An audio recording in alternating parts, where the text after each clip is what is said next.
I saw an article earlier this week, but boy, it caught my attention. I thought, I've got to talk about this. And what it had to do with is millennial wealth.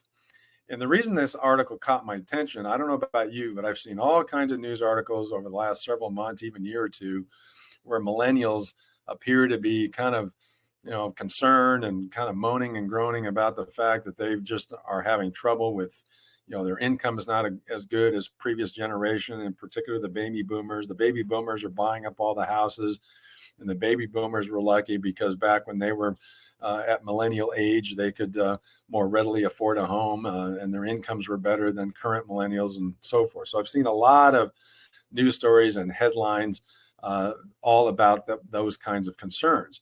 Well, this particular article seemed to go counter, which is why I wanted to bring it up. And here's the title to the article: Millennial Wealth is Booming. It turns out avocado toast didn't tank them after all. I thought that was a great line.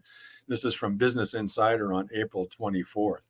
And so some of the data that was in this article was really, really surprising, and I wanted to share it with you. For example, historic growth. Millennials' wealth surged from 2019 to 2023 despite the pandemic recession. And it was fueled by factors like a strong labor market. This was from a study by the Center for American Progress. The article mentioned that's a left-leaning organization. I'm not sure why that needed to be pointed out, but it's a report that's based on data from the Federal Reserve. And it was interesting, the wealth growth. Average wealth of households under 40 grew by 49% from 2019 to 2023, with millennial wealth doubling during the same period. Well, isn't that interesting? Again, I've seen so many news articles, news headlines about millennials, complaining about their wealth hasn't kept pace. Well, this data would suggest otherwise. It also pointed out that millennials, our current millennials, fared better financially during the pandemic recession compared to previous generations like Gen X, who had to deal with the Great Recession of 2008, or baby boomers like myself, when we had to deal with an economic downturn in 1990, back when us boomers were in that age bracket of 26 to 44 years of age. Well, this article points out that our current millennials weathered our 100-year pandemic much better than the Gen Xers of 08 or the baby boomers of 1990. Well, again, isn't that interesting?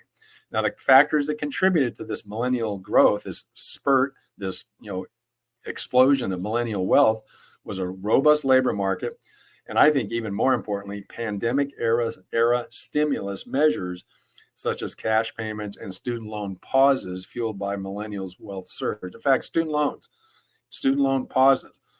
Good point.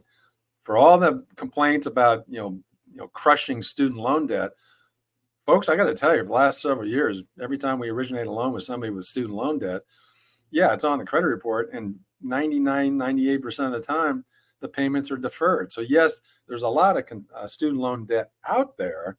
That burden is there, but in terms of it, is it having an impact on millennials currently in terms of making those payments? I would argue not really, because they've been in deferment in some cases for many, many years. Now, again, that's there. It's a burden. It's going to come. But in terms of current activity, it hasn't really been that much of a factor because the payments have been deferred. The borrowers have not had to pay them.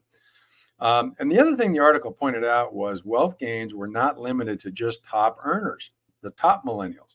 It was broad-based across all demographics, including indicating widespread economic improvement.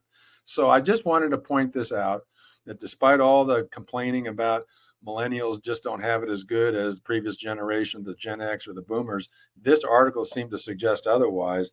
So I wanted to make that clear, because it's my opinion based on what I see in dealing with prospective home buyers every day. There's a lot of millennials out there who are in better position to qualify for a mortgage, even at current rates, than they think they are. And what I think would help them if they talk to somebody like us, where we can show them the numbers and give them some ideas and strategies how to deal with current rates, current home prices, and help them realize that they really could afford to buy a home more than they think. And So in that respect, I just wanted to share that information and get that message across. Millennials, those of you out there, if you're still thinking you're not in a position to buy a home, be happy to have a discussion with you, and let's look at some numbers and let me see if I can help you realize that objective of owning a home is in closer reach than you think.